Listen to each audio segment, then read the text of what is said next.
Your kids, you could be millionaire. This is why I send my kids to the Bernie Stone public school down the street. When is that school going to become good? We need to take over that school. All right. So we left off yesterday on Tes Zayin Amud Aleph. Oh, Tes Zayin. Tes Zayin, Tessi. Right, we're running on Tessi until we get to Chav Tes, right? So, all right, we were discussing yesterday. A guy steals a field, and then he wants to sort of make good on it, and he goes back to the guy he stole it from. So then we had yesterday. Yigal sold a field that was not his to Eddie, but Yigal wants to make good on it, so he goes to the original owner. He goes to Alan, tries to actually, I don't know use names there because we got people dying. So anyway, but the Gaza wants to go ahead and go ahead and purchase it in order that basically it should remain the other guy's legally his, even though he's doing it backwards. In other words, he sold it and then he bought it, right? It's like a short sale, right? So over here, he sold it and now he's going back. So the reason why he acquires it's not guaranteed. So some say he does it because he doesn't want to be called a liar, and the other one says he likes to fulfill his word. So he said, okay, so if the purchaser, he was the one who died, so Gemara says, well, who cares? Even so, if the purchaser died, so who cares? His kids are going to call him a liar. So Gemara says, Ella, we're 4 lines from the top. Ella Ika Benayu, the Mace Gazlan, the Gazlan himself, the thief, he was one of us. He doesn't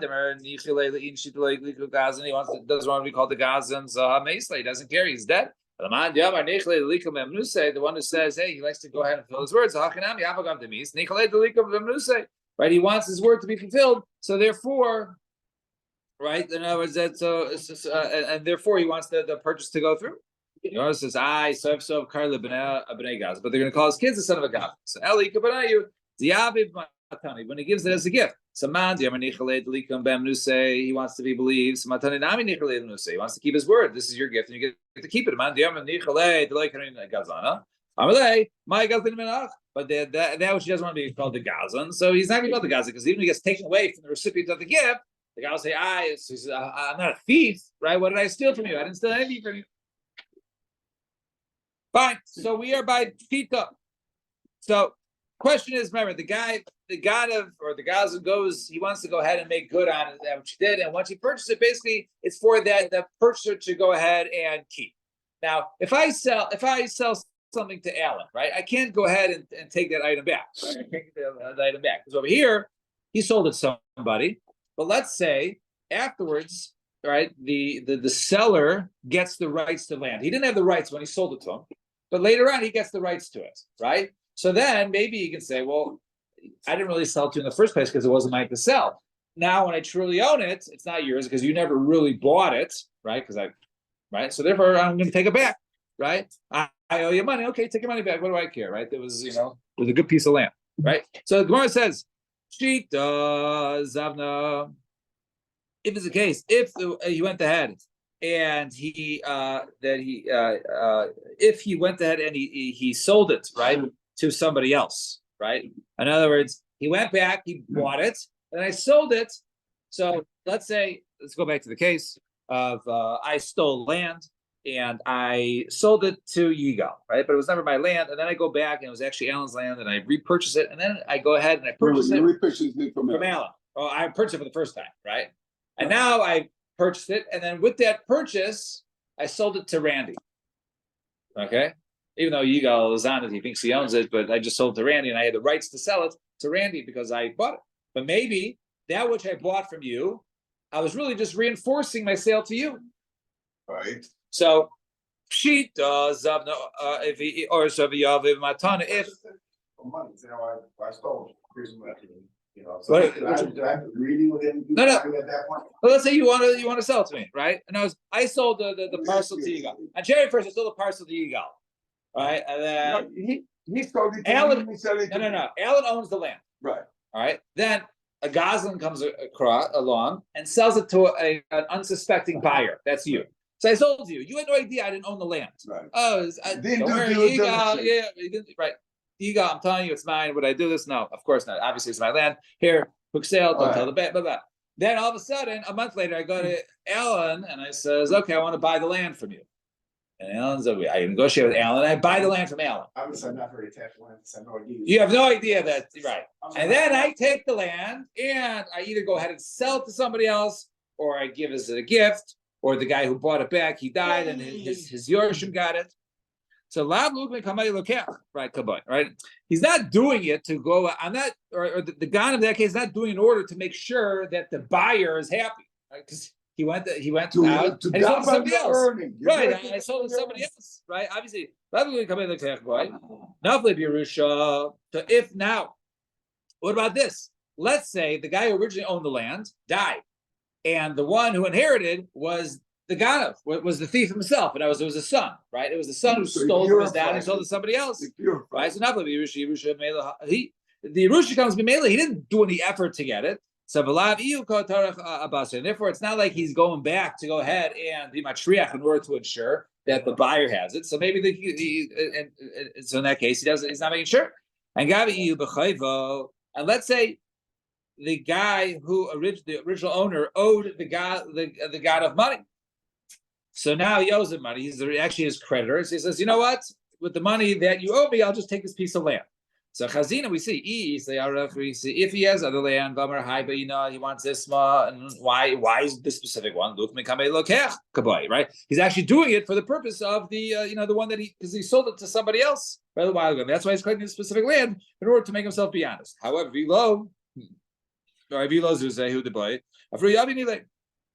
right, and if there's other, if not, maybe if it's the only land, so it's only the money he wants to go ahead and be paid, right? And therefore, it's not doing it to ensure it. So if he gives it to as a gift, so let's say now the original owner says, you know what, you've been a good friend for a long time, and he doesn't know that he literally sold the guy's land without telling him, and he took all the money. So he says, you know what, you can take this parcel of land. The guy's thinking, oh, this is perfect because I heard he sold that land to somebody else. So one says it's memela, and therefore I didn't do anything to an effort to go ahead and purchase or acquire that land. I only got it as a gift, and therefore I didn't receive the gift as a way of ensuring that sale, and I can go back and take it back. No, matana like a mecher. Why? Do you have the torah artsi kamei lo yavini leid matana? Lachi torah artsi kamei kiech delikam b'menusei. In other words, the whole reason why I got the gift is because I kissed up to the person who originally owned the land in order that he would give it to me as a gift, and therefore in order that my sale that I sold to somebody else is final, right? So that's what I did. I did it for that sale. I didn't want to be proven a liar. So therefore, I kissed up to the right person and I got it as a matar. So Gemara says, and how long does he want to go ahead and be believed? In other words, at what point do we say that he's going to head and buying it in order to make sure that his buyer is happy? So right, pretty late. In other words, if the land gets taken away and all of a sudden the buyer sues the seller, says, you sold me the land, but the land was never yours, so I want my money back. So he sues him and he goes to din. And if he doesn't get it back at that point, so then right, and right, until there's a collection notice, right, a 90-day notice, and until the end of 30 days, right, when they announce it that's going to be sold in order to get offers. So they're up until that point is when he's doing it. Is when he's doing it to go ahead and fulfill, his original sale. So let's see. So look, I understand why. How did this buyer? Why does he have a claim to the land? Right? With what did he purchase it with? If he purchased this land with his star, the purchase contract was meaningless because it says, I, Yoel Goldberg, right, represent that this is my land, and I sell this land to Yigal, and for X amount of money, but that piece of paper is nothing. So therefore, if I go ahead and buy it later, then I can help you. Why? Because when I sold it to you, how'd you acquire it? You only had a piece of paper that was meaningless at the time, right? Okay, so you're right. If you look at that moment, so the Gemara is trying to figure out why does the buyer have a claim? So Rabba, so to hey, Ba'amina, right now is no, because he gives over his trust. With that, they do like a kinasur with that trust. But the fact that this buyer depends on the person, relies on the person, right? In other words, with Yigal says, you know what? I trust you that this is yours, and if it's not yours, you're going to make it mine. And therefore, with that trust in the seller, based on that, so he's makna, so he gives over that even if he goes ahead and gets it later on, he's doing it with that hana that he wants to go ahead and do good. So so someone says, so a person wants to sell mashi reshmeaba. I'm going to sell you something that which I inherit from my father, or mashi or I'm going to sell you that which I catch my fishing nets. Machar, although it is sold to you. In other words, that which I do in the future, any fish I go ahead and get in the summer, or anything that I heard from my father, lo amar klu. He has not sold them anything because it's davar shelo ba'olam. It's not in existence yet. However, he says, Mashi Rishmin Abba Hayom, that which I heard from my father today, right? The father is dying, is sold to you, or Mashtala Mitzvah Hayom, or that which I catch in my net today. I'm over here in my fishing boat, and that which I catch in my net, Davarav Hayom. His words are good. We'll soon see why. We'll explain those two cases why there were Yitzim and Klal, right? Exceptions. But what do you see the first rule? That you can't sell something that's not yours. So how can I sell that land to Yigal, right? If I purchase it later on? It's Dover Shalom. It didn't exist yet. I don't own it yet. So Rav Chama, so Hagavra, Hatiyufta, Rav Sheshes makes a good point. He's a Gavra, and he's asking good kasha for Brisa. So Marava, Gavra Chasina, yeah, Rav Sheshes is a great man. However, Tiyufta like Chasina. No, that's not a kasha. Hachasam Chadaita, Hachalisam Chadaita. In our case, in the case when I'm selling Yigal the land, so there's Smichas Das, right? So he relies upon him. In the other case, there is Hasem Chadaita. What would it mean? So Hakasem Chadaita, Vachalosem Chadaita, Hakasem Chadaita, the Azil Tarchamaisi Leki Hekadol Nikay Glazana. But in the case of the land, I'm selling you this land, so I'm going to go ahead and make good because I don't want to be called a guy. Seller, there's two differences. If a seller is a big bug boss, you're really more, and his word is word. Right. Tell you, this is my land, you'll trust him. Right. But and you did business with him, whatever. But if some who knows how so the Gemara says, in the case that he relies on him, he doesn't be called a gazel. However, Hacha, in the case of the fishing or the father, Hacha loisam chadaita. The other case is, who knows if he'll inherit anything from his father? Who knows if he'll ever catch anything? So therefore, he's not really involved with him. Right? He's not really involved, and that's why that case is different. The Shakul the Kami, they said before the passion here before Rabbi Abba, but it's obvious. Now, this is not worthwhile to go ahead and bring inside. In other words, this is a good kasha. This is a good kasha. No, and so Amarava, however, no, no, you can go ahead and bring this kasha there inside. Why? Because two different cases. The case of the fishing, the father dying. Who says his father ever die and have property at the time of his death? Who knows? Maybe the father will sell it all and go to Vegas, right? But the other case, when he's ready selling the land, so he has smichas das. So also similar mice in Pubadisa, they ask the kasha. No, you can't go ahead and don't ask this kasha. It's a good kasha. No, go ahead and bring it inside. And ask the kasha inside the base medrash. Why? One case they rely upon him, one case they don't. Umaishna ratio, Umaishna Sefus. Why is the case he says, for my father dying today, I'll sell that to you, and versus him dying, why does that not work? So Rabbi Yechon Seifa Mashiresh me Abba Hayayin Mishum Kavod Aviv. Because a Kavod Aviv, he has to go ahead and bury his father, right? He's a Geises, he's a Shemar, he's dying, and therefore maybe he needs money for he needs money to go ahead and bury his father. So therefore he says, look, I don't have the cash right now. My father's dying any minute now. When he dies, I'll sell you. So therefore front me the money now. So I go ahead and buy a burial plot for my father. Therefore, Mishum Kavod Aviv, we allow the transaction to work if he says that which, I'll inherit today. And in the case of Mashdala Mitzudasi, is, sell me that. Give me money now for the fish that I'll catch today. The shum kadei chayiv, in order that the person should live. Knows the guy hasn't gone fishing yet, but he needs money to go ahead and buy breakfast, whatever it is, right? Or rent a boat, whatever it is. So therefore, in order to go ahead and survive, we allow people to do to sell something shalom ba'elam on that for that day. So top line, this field or a field that I'm going to go ahead and buy.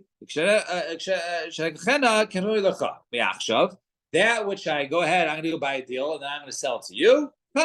He can go ahead and it does work. And Amar Rava says Rava, when he says any field, I'm going to go ahead and buy a field off this, from this company. They have thousands of fields, and I'm going to buy one and I'll sell it to you. So give me the money right now, and I'll purchase it and I'll sell it to you. But he says this specific field, no, that doesn't work. I'm going to buy this specific plot, and so therefore give me the money now, and I'll flip it to you. Right? I'm going to go ahead and buy it now. That does not work. Why? Because right? Who says he's going to sell that specific field? Maybe he's not, won't be able to sell the specific field. If he says any field, okay, we trust the guy. He can be able to purchase a field. But this specific field, well, then you need to participate. You need the seller and the buyer. I believe. My goodness, what do you mean? Amarav, a field beside the zoo. Even if he says this field, that should work. Why? So who's our Rav? Come on, Amra. Who's the holder of the Shemaitzik? Rabbi, he holds like Rabbi. Diamar, who holds Adam Makna Davar Shalom. He says, as we'll soon see in another case, a person can, give over something that he doesn't own yet. The Tanya learned Brisa. A guy says to a woman, "Be mekadesh to me after I go ahead and convert." Now, when a person is not Jewish, he cannot go ahead and be mekadesh a woman. So he's basically saying, when I go through my gerus, right, I'm scheduled for the mikvah and all this. Right, Avrami Meir are going to give me a tag. Give me a double snip. It's scheduled for April 1st, right? We'll do it, and then I'll be married to you. So take this money now in March, and then we'll be married then. So you do that, or the achash is gari, or after you convert, or the achash is shacher, or after I'm freed, or after you get freed, she's a slave. The achash was balech, or after she's a married woman, after her husband dies, take this money now, you'll be married to me then. Or after you perform yibum, then you go ahead and marry me. Or let's say he's married to her sister, he can't marry sisters, he has to wait once your sister dies. All these cases do not work because since he can't marry her now, therefore the condition doesn't work when she eventually does become available. However, Rabbi Meir, Aimer Mikudeshes, she is Mikudeshes because a person can be Makudeshes. And when this woman, Isha Kasada Zudamya, right? This woman is this specific woman. He's not saying I'll be married to any woman in the world. He's saying you, this woman. So therefore, it's that this woman is just like this field, and therefore, just like this woman, according to Meir, does work. So to according to Meir, if one would say, hey, this specific field, I'm going to go ahead and buy. So I'll give me $100,000. I'm going to go ahead and secure it. I'm going to go all the way over there to wherever, and to Detroit, and buy the bad neighborhoods there. And you give me $100,000, and I go there, and all the tircha, and I get it for $80,000. It becomes yours, right? So if he decides to be even, then obviously you're saying Ramirez says it's Tal. Right. Once the guy does evil, but then in other words, so if he does yibum, there's never chalitza, so it never occurs. Same way, like he says, when I convert, or when you convert, you'll be married to me. She never converts, then she's never married to him. But once Ramirez says that you are married. Well, Mikudesh is once Lemafreya once it happens. Right, exactly. Fine. Amar Shmuel. 2 dots, third of the way down, quarter, 30%. Amar Shmuel, Hamaitzi Shtar Hakna B'Shuk. All right, new sugya. So one goes ahead and says Ashtar Hakna. Ashtar Hakna, we actually saw a little earlier, is basically I'm going to take a loan from Avrami. Right, he has a lot of cash on him, and he has we have 2 witnesses signed. Basically says Ayo Goldberg will be responsible to pay you back $1,000 against all my property, whether or not you give me the loan. I want to make you so happy, Avrami. I trust you to give me the money. I'm betting myself today, March 15th, that I will pay you I owe you $1,000. Right, assuming it's a little later on today. So that's called the sharak. No, so sharak. Now, b'shuk. Yeah, can return it to Avrami. to go ahead and collect it from me. And if you're going to say, what are you concerned about returning to Avram? Maybe he was written to lend and he never lent me the money. But I was Meshavi myself. I said, loan or not, I'm owing you $1,000 because I trust you. And what's another concern why we should return to Avrami? Because maybe I already paid Avrami $1,000 and I just, and he gave me the note back and I happen to lose it, then someone picks it up and now we can be able to collect it again. So we're not concerned that it was paid. Why? Because if indeed that it was paid, so he would have torn it up. I would have torn it up in that case. I would have torn it up. So therefore, the fact that you find it out, it must be that Avram was on a loss and therefore return it to him. And Rav Nachman, Abba says Rav Nachman, Abba min Sifri Dayini de Mar Shmuel. My father was a sefer in the courts of Mar Shmuel. He was. Havina Kvar Kvar Shiva. I was like, I don't know, 6 or 7. The Karnan, I remember that they would announce Vamri Hani Shara Knyasa the Mishtachi Bashuka the Hadredi Lamara. Right? If you go ahead and you find this type of shtar in the shuk, right, says that Yoel Goldberg goes, or a type of shtar hakna can be returned to the lender. And Amar Rav Amar Afanu Tanina, we also learn another price. It's called Maisa Basin. Hareza Yachzir. Right? Any Maisa Basin, any court document, you can go ahead and return it to the party name. So if it says over there, the party name would be Avrami in this case.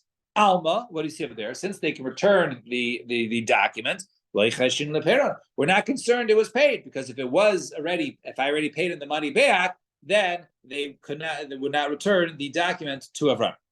So Amar Le Rab Zera Masnisin Bishtar Chalta Ve'adrachta. The Lav and Peranino. No, maybe this sounds like it. What does it mean? What's your whole proof? It says all called Maisa Basin you can return. Maybe the Maisa Basin is not returning to a loan document. Maybe it's returning to a seizure document. In other words, if I owe Avrami money and I never paid him back, now he has a right to my property.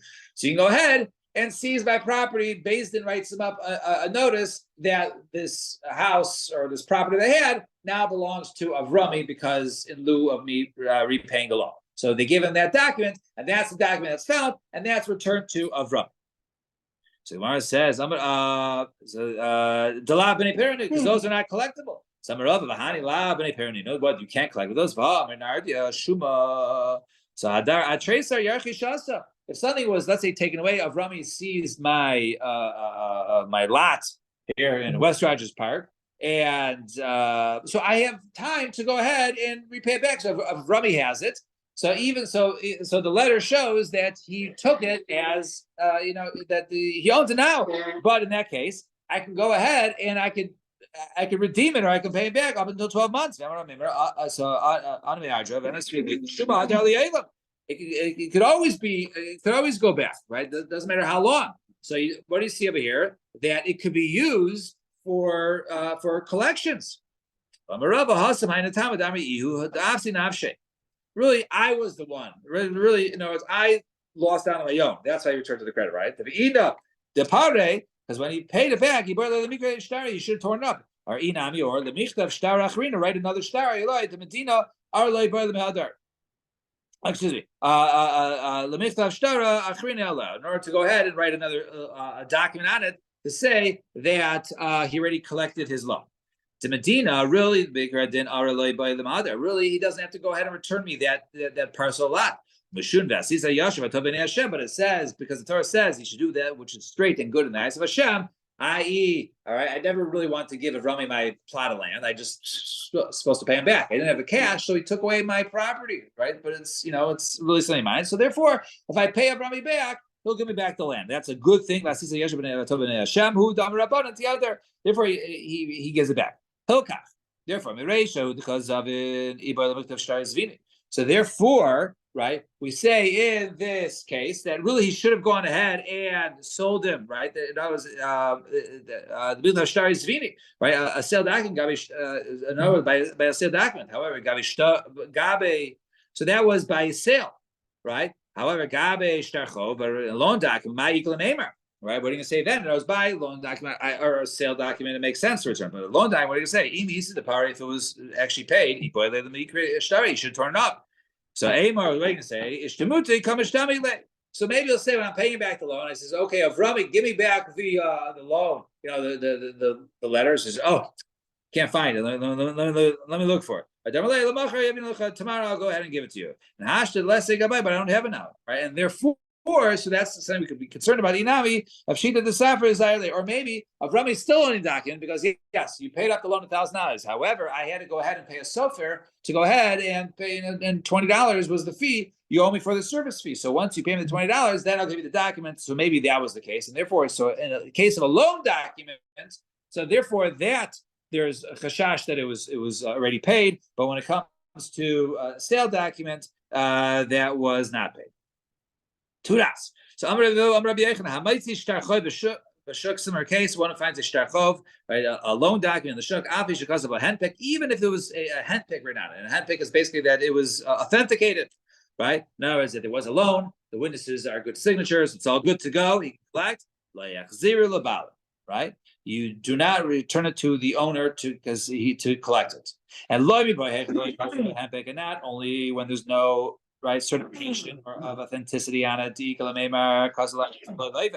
maybe you can say if it wasn't authenticated, so maybe they wrote it to lend, but the loan was never given. And if you look cost of a handpick, even if you wrote a handpick, right? Even if in mine, when is it handpick? The mikuyim that the star was authenticated. Lo yachzer, he nevertheless should not go ahead and return it. Why? Because we're concerned that it was already paid and he would collect on it again. So now we're asking the opposite. Call Ma'aseh Basin Hareza Yachzer. So all the Ma'aseh Basin, you do go ahead and return it. So we're not chayshish for that it was already paid. So Bari, right? My son, like call Ma'aseh Basin Shavim. Not all types of loan documents or Ma'aseh Basin are the same. Maybe the guy in this case, the borrower was a kafir, was a liar, and therefore, since he's a liar, we don't trust him to give it to him that it was already paid. So because just because someone once lied, it means that like he'll never pay back his loan, and also you can't give him back. And maybe he did pay back the loan. Rather, we're talking about a case of where there was a document says that he was able to foreclose on it or seize the property. Could I say like that was what I said earlier, that therefore that could be used to recover, and therefore it can't be used for payment again. So therefore that could be returned, but not necessarily loan documents. And by the way, a kafran, and since we're talking about a kafran, a person who's a liar, however, also the other, since the matter right you mentioned to us, name of a milsa, I'll say something has to do with a kafran, right? The person who is basically a liar. Amru lo, if Basin told him, say tain lo, they gave a verdict. Go ahead and pay him his money. Yoel, we order you to pay Avrami, right? It's order. The Amar Parati, and I say, oh yeah, Basin, and I say I paid it. Neman, he is believed. Why? Because Basin gave him psak, right? And he has to make a shua's head, as Rashi points out, right? And he's believed to say he's paid. And Baal Malva Lemikov, and if Rami comes the next day and says, oh, I heard you ordered Yoel to go ahead and pay me. Can you write up a document that says Yoel owes me $1,000? Ein kaisvin v'naisin lo, right? You don't go ahead and write it for him. Why is that? Because maybe when Basin ordered me yesterday to go ahead and pay the $1,000, I paid yesterday. And now when Rami comes, oh, what'd you say? That he owes me $1,000? Okay, can you write me a verdict? So he might be able to go ahead and collect again because he came after the verdict. If it was before the verdict, says, okay, they were all there, we order Yoel to pay, and if Rami's there, says, right for your document, that's okay. But the next day, we don't allow it, so therefore, we don't write for him. But if they say, chayvata liteno, right, you're obligated to pay, but not as a psak, the Omar Pride, he says, I paid it. Ein neman, he's not believing. Why? Because since it wasn't a court order, therefore, he's ein neman that he paid. And if the Malva comes and says, hey, write it for me, then then we do write it for him because we assume he didn't pay because there wasn't a verdict. No, Bain saying tain lo, Bain chayvata li tain lo. Whether it was a verdict you have to give him, or whether the basin was a suggestion that says you should be obligated to go ahead and pay him. The Omar Paratin says I paid, and that money is believed because both whether the basin says chayv or saying tain lo, he is believed, and therefore Malva, the Malva comes the next day. At least says, hey, can you write that order for me? Ain't kaisim and nice. No, we don't go ahead and write it because we're worried that it was paid before then. Once the verdict came out, you want to make a difference. Here's a discrepancy. Amar lo, in the case that he said to him. So Amar lo, say tain lo. based on rules, you have to go ahead and pay. V'omar, and he says, Parati, I paid. And witnesses testified that he did not pay. Because they were with him. I paid yesterday. He says, you couldn't pay yesterday. We were with him the whole time. You never paid. Huchsa kafir. He is proved to be a liar regarding this money, right? Because there was a verdict. I said I paid, and witnesses said that I didn't pay. However, if based only said they said, okay, you should really give him. And I said I paid. The witnesses testified that I did not pay. And then afterwards, and the witnesses testified shalom, right? And then afterwards, he says that he did go ahead and pay something to get out, right? Right. So he says, in this case that he went ahead and I paid it, right? So lo huchzak kafan liyasimam. He's not considered to be a kafan regarding that money. My timer. What's the reason? Because it wasn't a verdict. He was just trying to buy himself time. Until they go ahead and find it, I'll be able to recover the money. So since it wasn't a verdict, he lied about. So therefore, he's not hosting a kafan. Hoping that they're looking. Right, they're looking, and then he'll find the money. All right, we'll stop here. Everyone have a wonderful Shabbos, and Hashem, we'll see you Sunday morning.